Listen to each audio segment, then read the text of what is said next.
Fala, rede! Bem-vindo e bem-vinda aqui ao podcast Digitaliza, esse canal de acesso a muito conhecimento feito por aqueles que já tiveram resultado positivo no ecossistema digital. Aqui você vai ter a certeza que vai escutar algo que tem propriedade, porque essas pessoas já entregaram isso nas suas empresas, para a sociedade.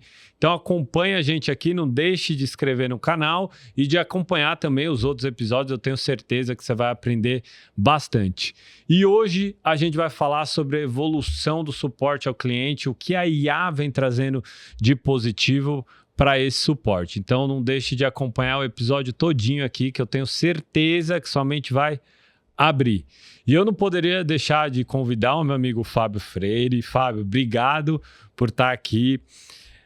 Para começo de conversa, se apresenta aí para a turma, porque embora a gente se conheça, o ecossistema digital te conheça bastante, tenho certeza que você precisa ampliar, a gente faz e abre essa oportunidade para ampliar também toda essa oportunidade de canal de acesso. Maravilha, Vitor. Obrigado pelo convite. Meu nome é Fábio Freire, eu sou o CEO da FindUp, fundador e CEO da FindUp. A FindUp ela nasceu em 2015. Todo o mercado chamava do Uber da TI. Parece com o Uber da TI, né? Eu tenho 17 mil técnicos hoje atendendo a suporte ao usuário presencialmente e eles têm um aplicativo como se fosse um motorista, né? E fazem, de fato, esse atendimento. Então, de 2015 para cá, a gente cresceu um monte. Praticamente todas as redes do varejo são clientes da gente, da FindUp, né? E a gente vem se perguntando muito como que a gente faz para revolucionar uma revolução que a gente já fez. Então, a gente quer ir para a segunda jornada da revolução. E essa segunda jornada da revolução vem com a IA, vem com essa mudança de mindset, porque o usuário de TI está cansado de precisar de suporte, de precisar de ajuda e ter um canal super eficiente, ineficiente para isso. Né? Às vezes o cara está com um problema urgente, está com a produtividade impactada e fica ligando para uma central, um chatbot horrível que tem que falar, né, fazer 15 passos para poder chegar em alguém. E ele está com um problema lá e o chefe está cobrando que ele bata a meta. E ele não está conseguindo bater a meta porque o computador não funciona. Isso é um absurdo, né? Isso é de Recife, Fábio. Oi? Isso é de Recife, né? Nós somos de Recife. A FindUp foi fundada no Porto Digital, em Recife. Nós estamos lá também, né? Embora nosso escritório... A gente tem um escritório aqui em São Paulo que já está maior do que o escritório de Recife, mas a turma de desenvolvimento de software fica lá que só tem gente muito boa. É um ecossistema vibrante e assim... E para vários tipos de mão de obra de desenvolvimento de software, a gente consegue lá em Recife, tá? Então, nasceu lá, tenho um super orgulho desse, meu sotaque não nega, né? Embora eu more aqui em São Paulo já tem mais de 2 anos, eu não quero perder nunca meu sotaque pernambucano. E como surgiu essa ideia de criar a FindUp? Porque não é trivial, né? Vou fazer o quê? Um atendimento de técnicos de informática quando tá dando um pau no computador, quem nunca teve... E ficou, vou ter que levar até um técnico. Antes era o computador que ia até o técnico, né? E não o técnico ia até o computador, porque não tinha uma solução como a de vocês. Como é que surgiu? Cara, isso é muito engraçado. A semana passada a gente estava numa reunião com um cliente. Isso já aconteceu diversas vezes. O cara disse, poxa, como é que eu não pensei nisso antes? É tão real a necessidade, como que eu não pensei nisso antes? Cara, pensar você até pode pensar, o difícil é executar, né? A gente, como empreendedor, a gente sabe que a execução é o que conta.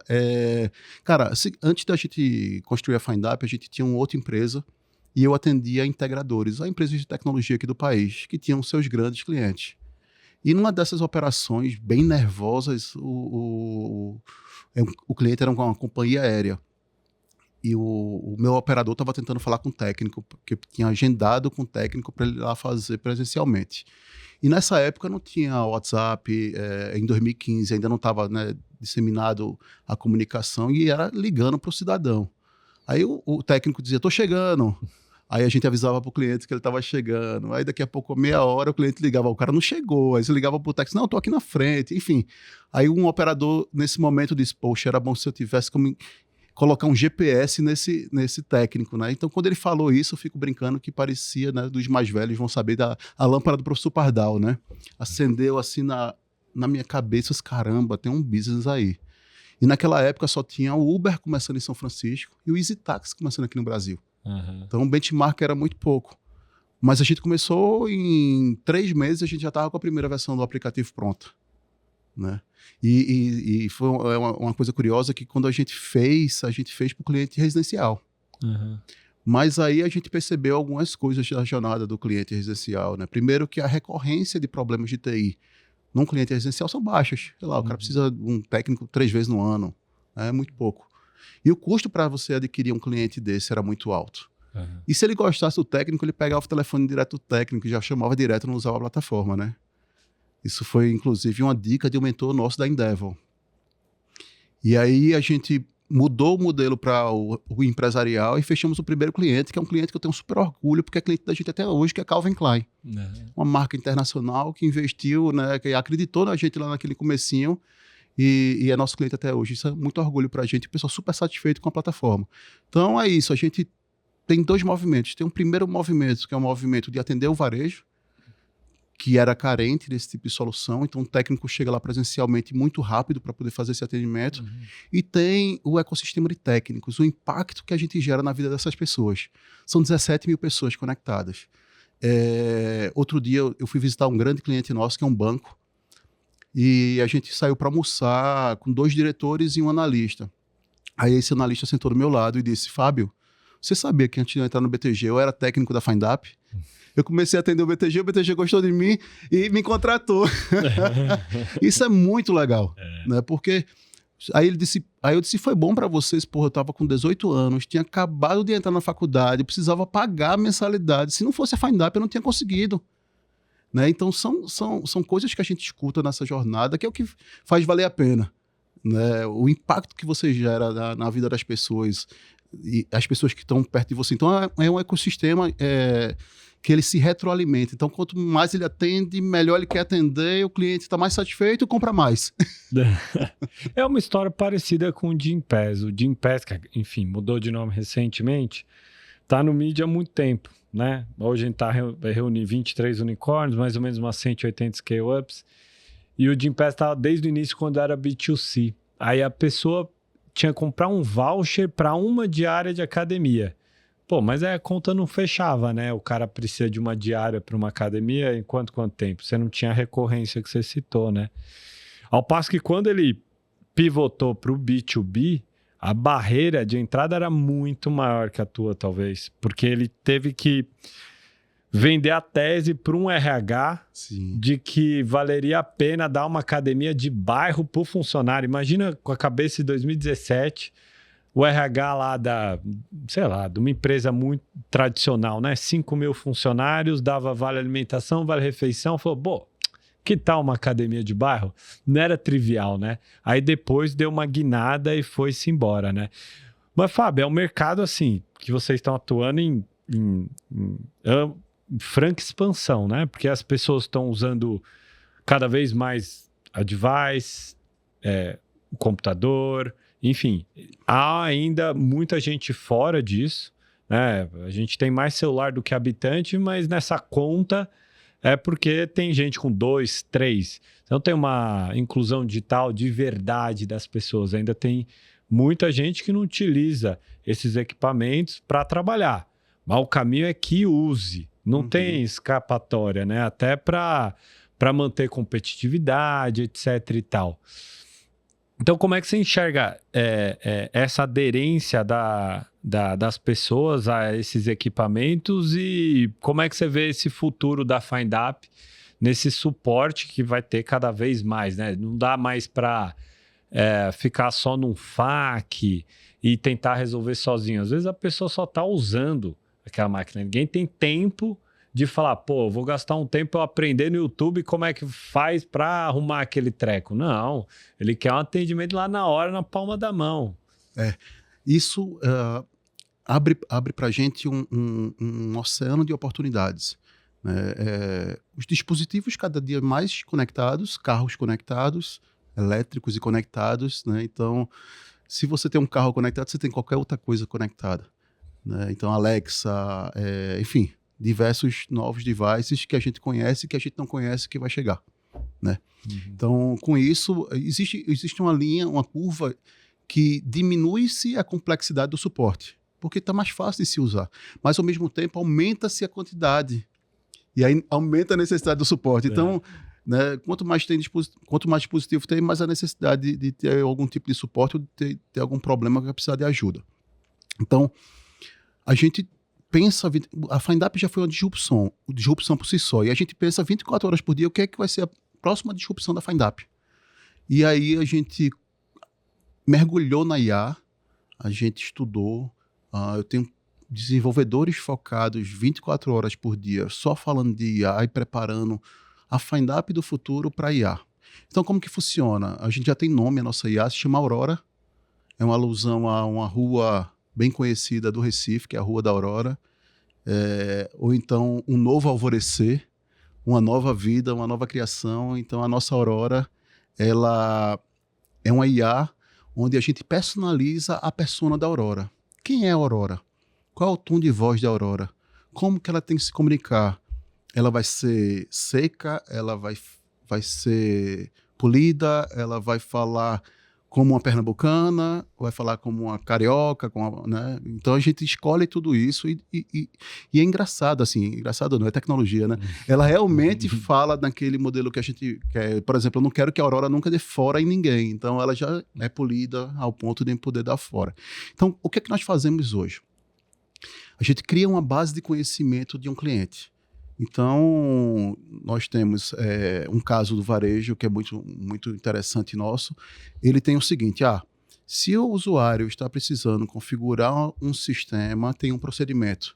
Mas se você entregar esse procedimento para o usuário, ele não vai conseguir fazer porque é um procedimento técnico. Mas aí a Aurora consegue. Então, o cliente passa todos os procedimentos de como configurar um sistema, como trocar uma senha, como configurar uma VPN, como configurar uma rede. A gente coloca isso dentro da minha área de desenvolvimento de software. Eles inserem esses novos conhecimentos na Aurora, vetoriza aquele conhecimento. E a Aurora vai começar a conversar com o usuário de forma que ele entenda, sabendo que ele não é um expert em TI. Uhum. Cara, o chatbot acabou. Não existe chatbot, porque não tem coisa mais chata do que falar com o chatbot. Digite 1 para isso, digite 2 para isso, digite 3 para isso. Acabou. Isso é passado. Estou falando de uma conversa generativa onde a Aurora está vendo tudo que você está falando e está interagindo com você sem se perder naquela conversação. Uhum. Então, 30% de toda a necessidade de abertura de um chamado vai ser resolvida pela IA. O custo que o cliente tinha vai diminuir pra caramba, porque a gente não está preocupado em ficar abrindo chamado para ganhar dinheiro com isso. Não, eu quero que o usuário seja resolvido o mais rápido possível, porque eu quero que o cliente me pague, porque ele vai faturar mais. Uhum. Então, a gente vai inverter essa lógica, nós estamos invertendo essa lógica, e é para isso que é nosso propósito com a Aurora. Então, se a Aurora, a gente detectou que o usuário lá está no 6º passo de conversação e não conseguiu resolver, automaticamente já entra na lista uma pessoa. Uhum. Opa, tô percebendo que você está aqui e a Aurora não conseguiu te ajudar ainda, eu posso te ajudar? Aí o analista já entra, já dá o suporte, faz o acesso remoto da máquina do usuário. Né? Se por acaso esse analista não conseguir, é que vai para o cara presencial, vai para o field. Então, entenda, na média, as empresas tradicionais de TI, eles abrem 3 chamados para resolver um chamado. Porque tem chamados improdutivos dentro disso aqui. Uhum. A gente já detecta isso no início e não abre. Então só precisa... Se o cara resolveu com a IA, foi só uma interação, não foi um chamado. Então, isso você muda. Agora, imagina... Aí a gente começa a expandir, né? Imagina, Vitor, um monte de pessoas falando com a IA, certo? Nuvens de palavras, sendo digitadas e digitadas. E a gente tem uma inteligência atrás que está pegando todas essas palavras e concatenando. E diz o seguinte, toda vez que o usuário digita a palavra A, B, C, D e F, acontece isso. Então tem tendências, né, desse seu problema, então já vamos apresentar a solução. E se vários usuários estiverem falando da mesma coisa, cara, tem alguma coisa grave acontecendo, que vai impactar talvez uma empresa inteira. E se a gente detectar antes? Né, sei lá, vou para um caso aqui, invasão de hacker. Uhum. De repente, o cara tentou colocar senha, a senha não passou. Aí, outra pessoa também, e deu algum problema seríssimo, a gente já notifica o CIO. Ou o diretor de infraestrutura, o diretor de segurança. Entra aqui porque tem alguma coisa errada. Né? Então, de vez de ele esperar acontecer, perder faturamento, passar horas sem a tecnologia estar de volta disponível, a gente já resolveu, já avisou para ele já foi bem ágil, já conseguiu, né, mitigar aquele problema inteiro. Então, Pô, cara, isso é demais, hein? Você fez um link assim com talvez um dos principais problemas, e é um problema, mas oportunidade também para se resolver, que é a cibersegurança, né? A gente teve a LGPD, aí depois a Lei Geral de Proteção de Dados parecia que era um tema jurídico, mas não é. É só uma parte jurídica, a outra, obviamente, que é de tecnologia. E a gente não entendeu ainda, eu acho que no Brasil a gente não entendeu, que cibersegurança tem mais a ver com segurança do que cyber. Então o povo entende como se fosse algo meio abstrato, tecnológico, de software, e não como um tema que é a base da pirâmide de Maslow, que é assim, ó, você vai precisar de comida e segurança. necessidades Então, básicas. Da mesma forma que você trata da segurança da tua casa, dos seus colaboradores, você tem que tratar da segurança do seu principal ativo, que é os dados, tudo que aquilo está gerando dentro do seu negócio, né? E eu acho que esse link que é importante, porque, pô, eu vejo nas próprias empresas nativas digitais grandes uma carência disso ainda. Então, por exemplo, tem algum problema, abre um Gira, aí vai para o cara lá, XPTO, aí o cara precisa, olhar diversos padrões para chegar num estado de alerta assim, pô, tem uma possível ameaça. Coisa que vocês simplificam, assim, absurdamente, né? E você fez também um comentário que eu vejo também em outras áreas, que é, por exemplo, a área de CX, que é de CX, que é de Customer Experience, que, assim, um passado recente, a gente tinha uma preocupação com o cliente só da perspectiva de resolver algum problema final. Então, alguém vendeu uma camiseta, a empresa só se preocupava se tivesse algum problema ou na entrega ou na própria camiseta, ia para um call center, que é aquela URA clássica lá, que era o aperte 1, aperte 2, que foi a primeira geração dos chatbots, que eles simplesmente replicaram aquela Judite da TIM lá. E aí, beleza, aí você perguntava lá pro call center, resolveu? O cara, resolvi. Aí a empresa, resolveu. Mas, cara, não é só isso não, cara.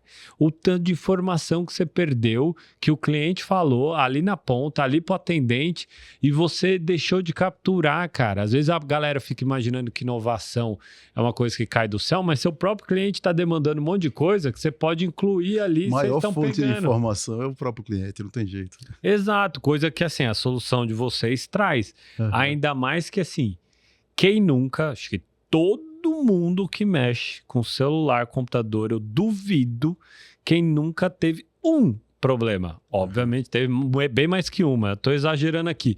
Um já teve. Então, pô, se um tem, imagina se isso em escala, é um mercado muito grande, né? E tem as soluções de internet das coisas também, né, Fábio? Então, assim, você tem um monte de equipamentos que vão ser conectados e tal. Você tem uma interface agora muito mais conectada à inteligência artificial, automatizações, etc e tal, mas no final das contas, se der algum pau, quem que vai lá? É o técnico, né? Você vê esse mercado evoluindo no Brasil? Porque o Brasil só recentemente foi lá e leiloou a banda ali do 5G. Eu digo muito recentemente, assim, nos últimos 5 anos, que é muito recente. Uhum. Então, você não ampliou isso para o Brasil inteiro. Então, como você precisa de uma internet ali de baixa latência para ter alta conectividade, isso não entrou ainda de maneira pesada no dia a dia, na indústria. Como é que você enxerga esse potencial de mercado aí de equipamento, né? Não, isso vai crescer muito. Agora, eu faço sempre um comparativo, né? Antes a gente tinha 3G e 4G, né? E a gente usava 3G. Hoje, se você tentar usar 3G, não funciona. Uhum. Eu acho que transformaram o 3G naquele GPRS de antigamente, porque você não consegue. Se você não tiver a rede 4G ou 5G, 3G, esqueça que não funciona. Eu acho que ainda é uma coisa que vai demorar um pouco quando você sai dos grandes centros. Uhum. Né? Porque depende de antena, depende de tecnologia, depende. Às vezes você tem uma cidade pequena que, pô, a quantidade de pessoas que daquela cidade pequena não justifica o investimento, a não ser que seja obrigado por uma regulamentação. Então é isso. Mas tem outros equipamentos que já estão conectados via fibra ótica, que já entregam muita velocidade. Um mercado que vai crescer, que está crescendo muito, é o agronegócio. O agro está crescendo muito, com soluções com drone, com soluções com drone ele consegue saber se a água que está sendo despejada lá é suficiente ou não é suficiente, já tem sensores para tudo. Então, isso vai revolucionar, cara. Vai revolucionar esse agronegócio. O Brasil é uma potência do agro. A gente está assim, tá muito aberto a este mercado, né, e vendo as possibilidades. Com a nossa IA, por exemplo, um cliente ele tem a base de conhecimento de TI na IA. Aí o RH procurou a gente. Poxa, mas eu queria colocar também na base da Aurora os procedimentos de RH. Porque o pessoal vive me procurando para perguntar quando é que é esse benefício, como é que funciona, como é que é o reembolso do plano de saúde, não sei o que. Se eu colocar tudo lá, ninguém vai me ligar mais. Isso é verdade. Então você abre também, né, tanto com a internet das coisas quanto com a IA, um leque muito grande. Então eu fico brincando que a FindUp no futuro vai ser um grande CSC. Né? Então é uma área integrada de soluções para dentro da própria empresa. Porque, se eu tiver uma base de conhecimento, eu coloco dentro, ela vetoriza e eu te respondo. Para dar um outro exemplo, tem uma grande empresa de software, uma multinacional de software, nasceu aqui no Brasil, que eles têm um problema de suporte. E disseram o seguinte, cara, eu revendo o meu sistema e muitos dos meus canais ficam nos procurando para pedir suporte. Se eu colocar essa minha base de conhecimento aqui dentro da Aurora, ela responde, você responde. Inclusive com linha de código que você tem que fazer. Né? Porque lá eu digo o que é que ela pode responder e o que é que ela não pode responder. Falando de segurança, é engraçado que quando a gente vai colocar IA nas empresas grandes, aí passa primeiro para a área de segurança testar. E aí a área de segurança fica tentando burlar a IA. Então, isso é massa pra gente também, que a gente tá aprendendo todo o processo que a gente precisa deixar fechado. Então, por exemplo, o cara chega lá e diz, preciso criar um comando PowerShell que faça isso, isso, isso. Não. Se for para a empresa A, pode. Se for para a empresa B, não pode. Né? Então, assim, tem muito potencial, base de conhecimento. Quanto mais informação ela aprende, pra você ter ideia. FindUp já tem 9 anos de chamados abertos e chamados fechados. Eu tenho informação de chamados abertos e tenho informação de chamado fechado. Eu atendo o varejo brasileiro todo. Eu sei o tipo de dispositivo que eu atendo. Eu sei a cidade do país que mais chama. Eu sei tudo. Então, eu tenho uma base de dados que me gera uma estatística enorme. Eu sei que nessa região aqui está tendo muita chuva, então isso vai ter muito mais chamado. Enquanto que nessa região está muito calor. E também acontece chamado por isso. Pô, que incrível, Fábio. Eu acho que assim, é um mercado assim, gigantesco, né? E que as pessoas assim, acabam recorrendo, se virando, na verdade, né? E perdendo, às vezes, muito tempo. E todo mundo sabe que hoje, quanto mais tempo você poupar da pessoa, melhor. Então, quantas vezes eu não tive que eu me virar e ter que aprender tudo para ir mexer em alguma coisa eu sozinho? Porque tem técnico que eu vou achar um no bairro. Pô, quem que tá me dando uma credibilidade para aquilo ali, né? Para aquele técnico, né? Coisa que vocês fazem todo um processo também ali para incluir essas pessoas. O que eu acho positivo também, porque a gente vê as pesquisas mostrando, tá faltando profissional de tecnologia, tá faltando profissional de tecnologia. Para as empresas relevantes nativas digitais, não está faltando. Não está. Se eu for bastante honesto intelectualmente, eu posso até afirmar que está faltando sênior, desde que eu não tenha conseguido tirar do vizinho. Porque a gente tira do vizinho. É todo mundo alguma coisa digital. Então, é um ex-Mercado Livre no Nubank, um ex-Nubank na 99, um ex-99. Todo mundo é ex-digital. Porque, assim, da empresa tradicional que a gente não está tirando. É isso. Então, a gente canibaliza entre nós mesmos. Só que quando a gente vê o degrau inferior, aquele de porta de entrada, chove. currículo. Mas vai lá vamos supor que eu abri... Primeiro que as empresas estão agora diminuindo essa abertura de vaga no LinkedIn para cargos júniores. Então, assim, abri uma vaga no LinkedIn para um cargo aí júnior de tecnologia. Aparece gente de Cabra-Bró do Norte que o cara manja muito. E eu tô nem ligando aonde ele se formou. O cara sabe, então coloco para dentro. Só que assim, a gente está diminuindo proporcionalmente o número de contratados. Então vou dar o meu exemplo. Em 2015, quando eu estava lá no iFood, para você desenhar uma solução de subcredenciador, você tinha que desenvolver sozinho, linha por linha, a solução inteira daquela fintech.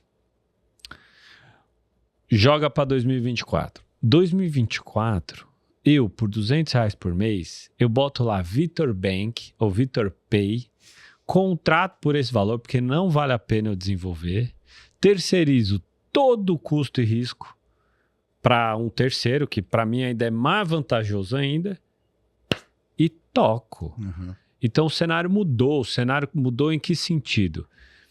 Proporcionalmente, a gente está contratando menos profissionais de tecnologia. Em números absolutos, pode ser que sim. Proporcionalmente versus o que era, não é. Em 2017, a IBM bateu na minha porta vendendo uma solução do Watson de IA por milhões, Fábio. Milhões. Hoje, eu vou lá, pego um GPT por R$200 por mês, cara. Você tá entendendo? Então, uma comoditização absurda. Ao passo que, assim, uma solução de vocês, ela é extremamente inclusiva. Porque você começa a trazer um monte de gente ali que vai ter um monte de experiência atendendo outras pessoas, que pode ser essa rampa aí de crescimento para esses profissionais. Sim. Porque todo mundo vai ter demanda disso. Tá entendendo? E aí é isso. E aí o outro ponto que eu vejo desse ambiente de tecnologia, esse de atendimento, é que as empresas tradicionais, eu digo só tradicionais porque elas nasceram em outra época. Uhum. Elas estão mais perdidas que azeitona em boca de banguela. A verdade é essa. Né? Mais recentemente, o Itaú montou um conselho, botou lá o Fabrício e o Paulo Veras, que fundou a 99, para lá, me diz aí, para onde que eu vou? Tá entendendo? E porque a área de tecnologia nessas empresas sempre foi visto como uma pizzaria. Me vê uma de queijo, me vê uma de carne. Exemplo, a onda agora é ter um site. Me vê uma de queijo. A onda agora é ter um app. Me vê uma calabresa. Agora a onda é ter um bot com IA. Me vê uma marguerita. É assim. Não tá no DNA delas como algo que tecnologia é business. Ou seja, eles não conseguem entender, só conseguem entender a tecnologia ali como quase que assim, é um acessório que, vamos ver qual que é a onda do momento. E sempre tem onda. E os caras vêm tudo a reboque. Se você reparar bem, qual foi o grupo de empresas que criou a área de CX? Foram as nativas digitais relevantes. Qual foi o grupo de empresas que criou o conceito de people com cultura e diversidade? Foram as nativas digitais relevantes. Quais foram as empresas, qual o grupo de empresas que criou a IA? Nativas digitais. Uhum. A gente está drivando todo o restante do mercado em todas as áreas. Quem criou o marketing digital? Não nasceu na indústria, não nasceu no agro, não nasceu lá. É que nem na segunda revolução industrial, onde nasceu o conceito matricial de CEO disse, passa para o marketing terminou, passa para a comunicação terminou, passa para o jurídico terminou, passa para o outro. Quem criou essa esteira rolante que o carro vai recebendo as peças na esteira? A indústria drivou. Agora não é mais a indústria, não. Agora são essas empresas nativas digitais, são esses moleques, 30 e poucos anos, são o futuro da tecnologia, são eles que vão ditar para as outras. Vai chegar um momento que essa turma vai começar a entrar nessas empresas tradicionais e falar, meu irmão, Não, tá errado. Vocês acabam... vai chegar esse momento, O desafio é elas entrarem, se querem entrar, né, nas tradicionais. Então, se os já CPFs. Às vezes, cara, eu não quero, não me vejo trabalhando nessa empresa tradicional. Não faz sentido para mim, né? Não tem Depende propósito. do cascalho. Depende, faz sentido. Uma coisa que eu venho conversando muito com os diretores de tecnologia, com o CIO, e, cara, isso é uma coisa que eu bato muito. Cara, você tem que deixar de ser um centro de custo, velho. Uhum. Você tem que virar o principal centro de receita da companhia. Como é que você vai fazer isso? Cara, é drivando a companhia por dados, aumentando o faturamento da companhia. Pô. Como é que você aumenta? Eu vou fazer uma provocação aqui simples. Um dono de uma grande rede de varejo, numa reunião comigo, me perguntou o seguinte: Fábio, quanto que eu deixo de ganhar se um computador da minha loja tá parado? Né? Aí eu disse, veja, eu não sei responder porque você ainda não é meu cliente, mas se você se torna, eu vou aprender, né, com os dados e vou te responder. Mas esse é o ponto central. Assim, o varejo passou por um monte de dificuldade na pandemia, tudo que o varejo não pode é deixar de faturar. E aí, como que a gente mede o aumento do faturamento? Se o CIO conseguir fazer essa medição e apresentar, eu tenho certeza que vão olhar para ele de uma forma diferente. Mas é porque a grande maioria está tão preocupado em manter o controle do cargo, ou então tão preocupado em manter a área de segurança funcionando, os servidores funcionando, que isso é básico, na minha opinião. É básico. Isso é muito básico, velho. Porra, a área de negócio me deu a demanda. Beleza, por que você não deu a área...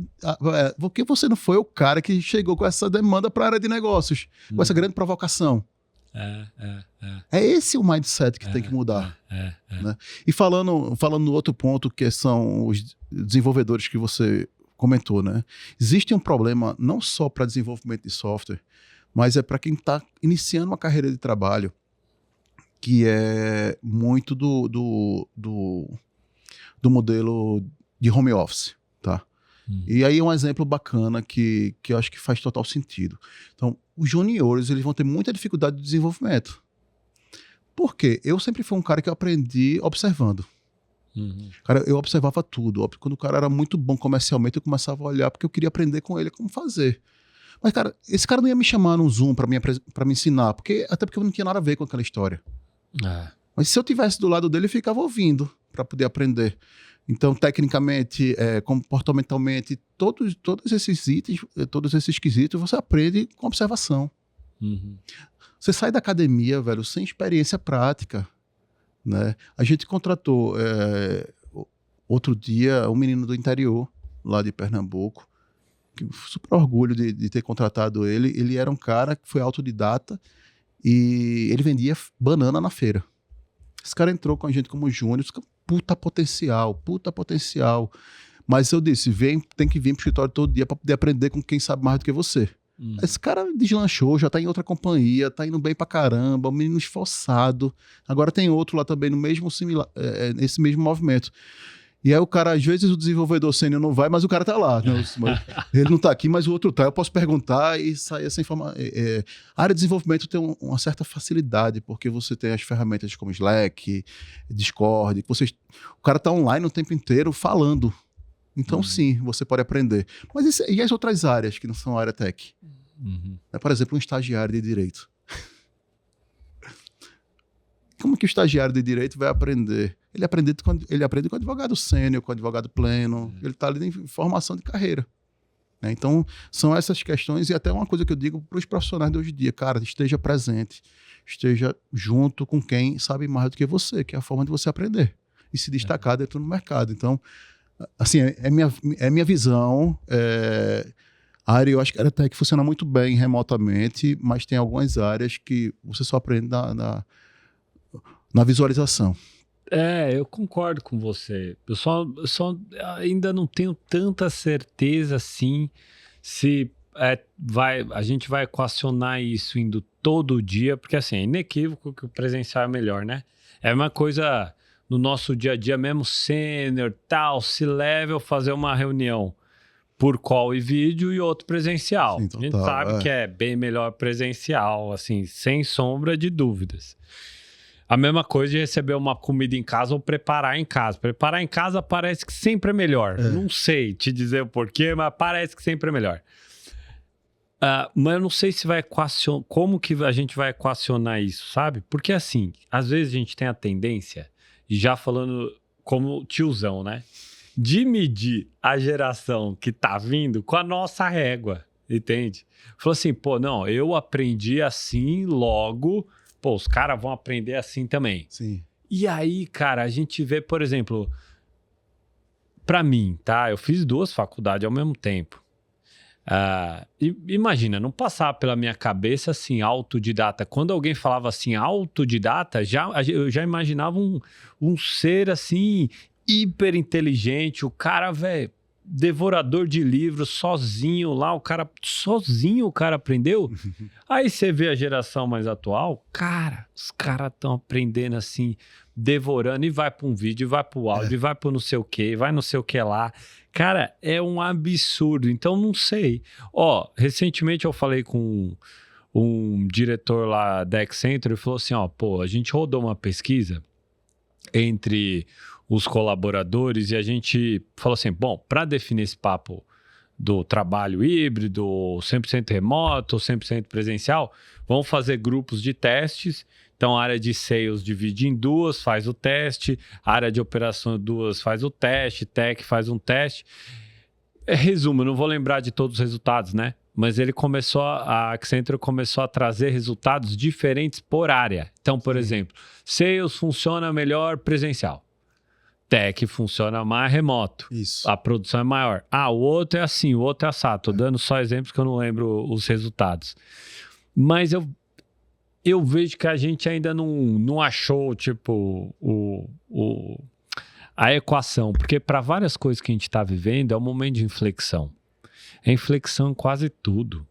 Tipo, a gente tá vivendo um momento histórico que daqui uns 20 anos pode ser que agora, ó, pô, nossa, agora é normal ter um robô em casa com IA e tal. Mas ainda não chegamos, porque a gente tá vivendo isso, tá? É um momento agora de inflexão. Então, não sei. Mas assim, com certeza absoluta, bom, eu tenho 2 filhos. Falei assim, ó, bom, você vai começar a trabalhar? Eu vou falar pra ele, ó, pô, vai presencial. Vai, porque a chance de dar melhor é mais alta, né? Para aprender, né? Mas, ó, Fábio, traz pra gente aqui qual que é o que você acha que ainda pode vir em relação à IA para esse tipo de suporte, porque a gente vê uma evolução, ó. Até pouco tempo atrás, como você disse, era uma réplica da URA do call center. Aperta 1, aperta 2, aperta não sei o quê. Agora a gente está com IA generativa, que, assim, até pouco tempo atrás, assim, não vou falar nem do chat GPT, vou falar, por exemplo, de imagem, tá?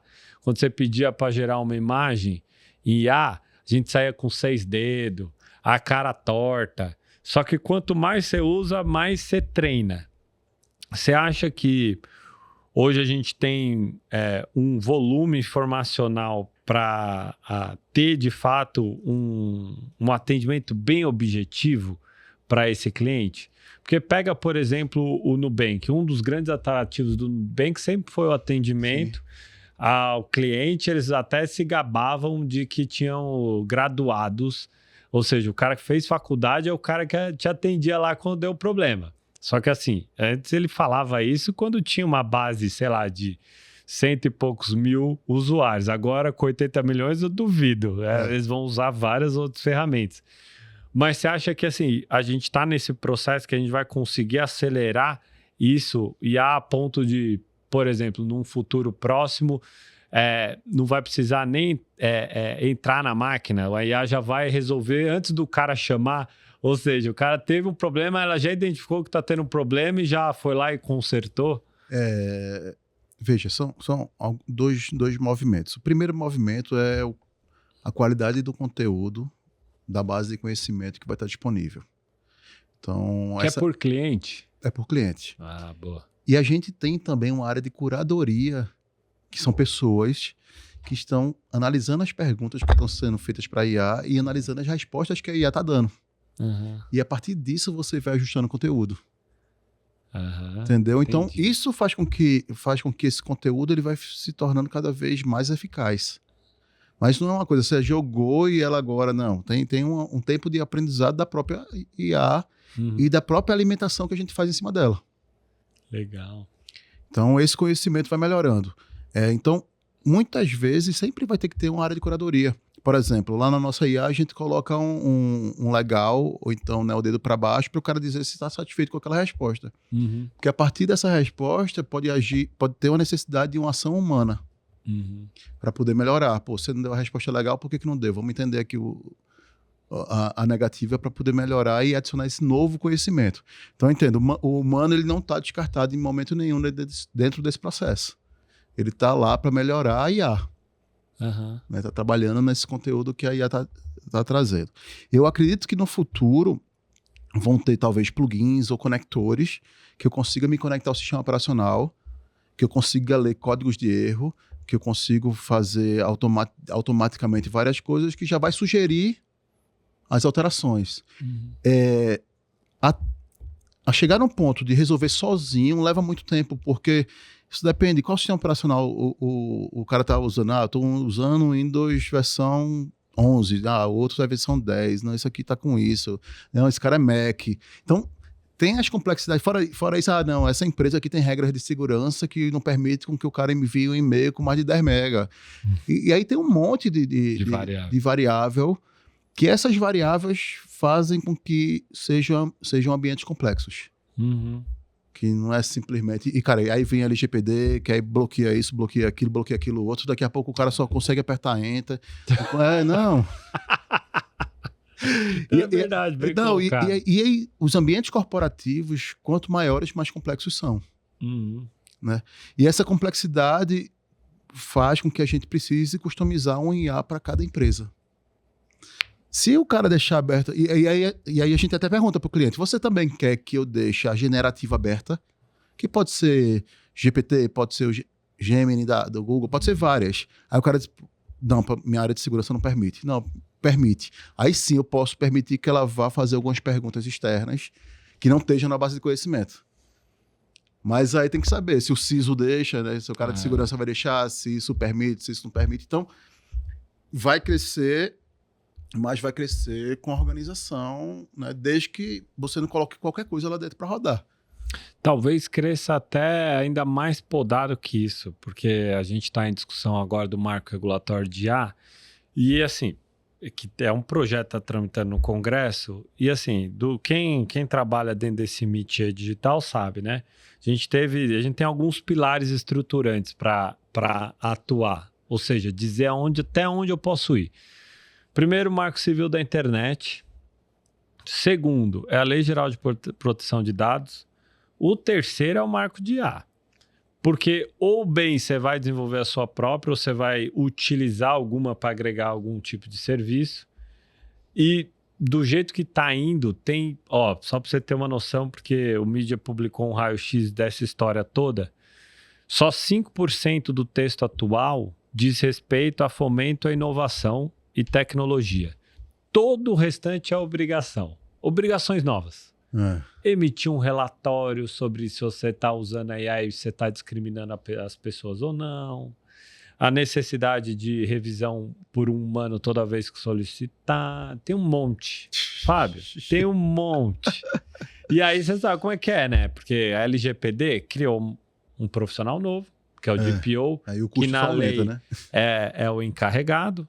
Aí vem toda a cultura brasileira. Aí cria o sindicato da carreira, o selinho, o ISO tal, bababá, todo o métier que a gente conhece, que não é tão trivial em outros lugares, mas é algo estruturante. Vai mexer pra caramba no mercado. Mas assim, estamos em discussão, tá? Votou já na primeira casa legislativa, tá na segunda. Se passar na segunda, cara, aí sanção ou veto, obviamente sanciona, né? Seja com veto parcial ou não, mas sanciona. Então, assim, vai vir coisa para mudar. Então, assim, a gente está usando, está navegando, mas tem muita coisa ainda para acontecer, né? Tanto do ponto de vista tecnológico como obrigações. Fábio, eu quero agradecer aí por você ter vindo, ter passado muito conhecimento. Pô, você sabe o quanto que eu te admiro a FindUp.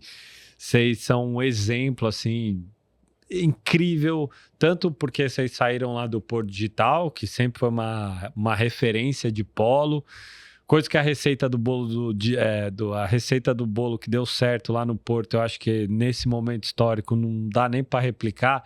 Você imagina obrigar tantos jovens a vai lá para o centro de São Paulo, que ali você vai ter o CEPOL. Não, hoje em dia é muito mais difícil, mas deu certo, ainda dá certo. Pelo fato também de ter vindo aqui e sempre estar participando de todo esse movimento, tá? Obrigado aí, Fábio. Não, eu que agradeço, é uma excelente oportunidade para a gente falar um pouquinho, né? Sempre que me convidam para falar sobre a FindUp, eu tenho super orgulho e fico muito feliz de poder falar, não só pela gente, né? Porque a companhia cresce, mas pelos técnicos que a gente apoia, né? Então a gente mexe com todo um ecossistema, isso é muito importante. Obrigado, Vitor. É isso aí, seu Fábio. E você que ficou até aqui, não deixe de se inscrever no canal, assistir também os outros episódios, que você vai aprender bastante. E, obviamente, você pode buscar a gente também nas redes sociais, trocar uma ideia, aproveita aqui a conexão, manda uma mensagem pra gente que a gente com certeza vai ter o maior prazer em te responder, tá bom? Até o próximo episódio. Valeu!